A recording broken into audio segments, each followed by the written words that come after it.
Welcome back, Phil 301, Dr. K here. So in our last video, we began our discussion of some problems that Anselm considers for his account of God. In particular, in the last video, we looked at the problem of atheism, and we looked at his solution to that problem as well. In this video, we're going to discuss the problem of omnipotence, and as well, we'll discuss Anselm's solution to that problem. So what is the problem of omnipotence? Well, the first thing I'm going to say is the problem of omnipotence is what I called an incompatibility problem in the last video. That's to say, it's a problem that arises because of a supposed tension or incompatibility or inconsistency between two or more of the attributes that Anselm ascribes to God.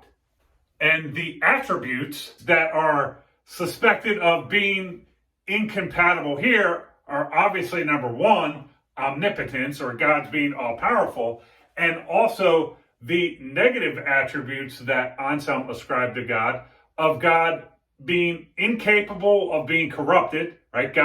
He said God can't be corrupted. He said God can't tell a lie, and God can't make what's true false. So, in a nutshell, the problem is this. How can God be omnipotent and all-powerful if there are things that he can't do? Like be corrupted, tell a lie, make what's false true, etc. If we want to spell the problem out a little further, we can do it like this. So Anselm takes greatest conceivable being theology to entail that God is omnipotent or all-powerful. He also takes it to entail that there are things God cannot do. For example, he can't be corrupted or tell a lie. But these latter attributes are incompatible with omnipotence. That's to say, it can't be the case that he's omnipotent and that he can't be corrupted or tell a lie or can't make what's true false. Okay, so why does Anselm take greatest conceivable being theology to entail that God is omnipotent? Well, take two beings. One that doesn't have all powers, or one that has all powers. Which is the greater being? The one that has all powers. Therefore, if God did not have all powers, he wouldn't be that in which a greater being could not be conceived, or he wouldn't be the greatest conceivable being. But that's the definition of God. Therefore, he has all powers, or he's all powerful, right? On the other hand, why does Anselm take greatest conceivable being theology to entail that God cannot tell a lie, be corrupted, turn what's true, false, etc.? Well, what's greater? A being that can be corrupted and corrupt things, or one that is so good that it can't be corrupted and it can't corrupt other things? Obviously, the one that is so good that it can't be corrupted or corrupt other things. Therefore, if God was not such a being, that's to say, if God could be corrupted, he could tell a lie, he could turn what's true false, then he wouldn't be that than which a greater being cannot be conceived, or the greatest conceivable being, however you want to put it. But again, he is that by definition. Therefore, he can't do those things. So what gives Anselm? On the one hand, you tell us God's all-powerful. You think this is entailed by greatest conceivable being theology. And then on the other hand, you tell us there's things God can't do, right?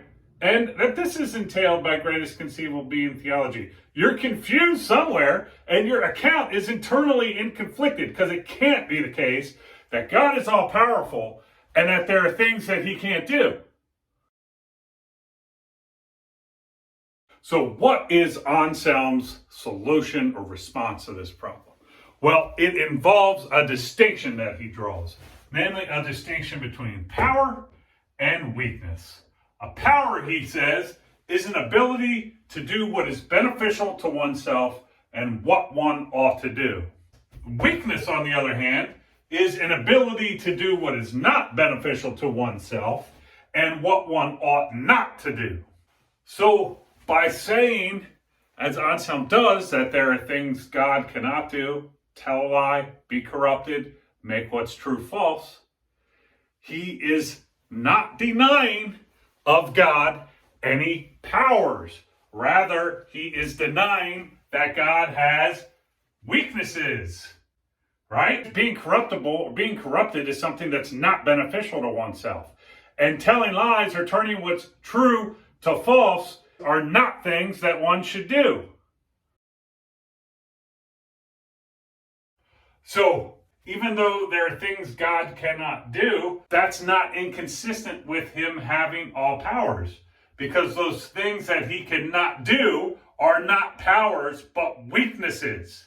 So, there's no incompatibility between Anselm's claim that God is omnipotent or all-powerful and his claims that God can't be corrupted, he can't tell a lie, and he can't make what's true false. And his account of God, therefore, at least in this respect, is not internally inconsistent, but rather it's internally consistent. All the claims he makes can be true at the same time. All the attributes he ascribes to God can be had at the same time. So in this video, we considered the problem of omnipotence for Anselm's account of God, and we considered Anselm's response to that problem. Of course, there's always more to say, and challenges to be made and questions to be asked. And if you have anything to say, I'd love to see it in the comments below. In the next video, what we're going to do is discuss another supposed internal tension in Anselm's theory, namely a tension between the attributes of justice and mercy, right? So we'll consider what's called the problem of justice and mercy in the next video.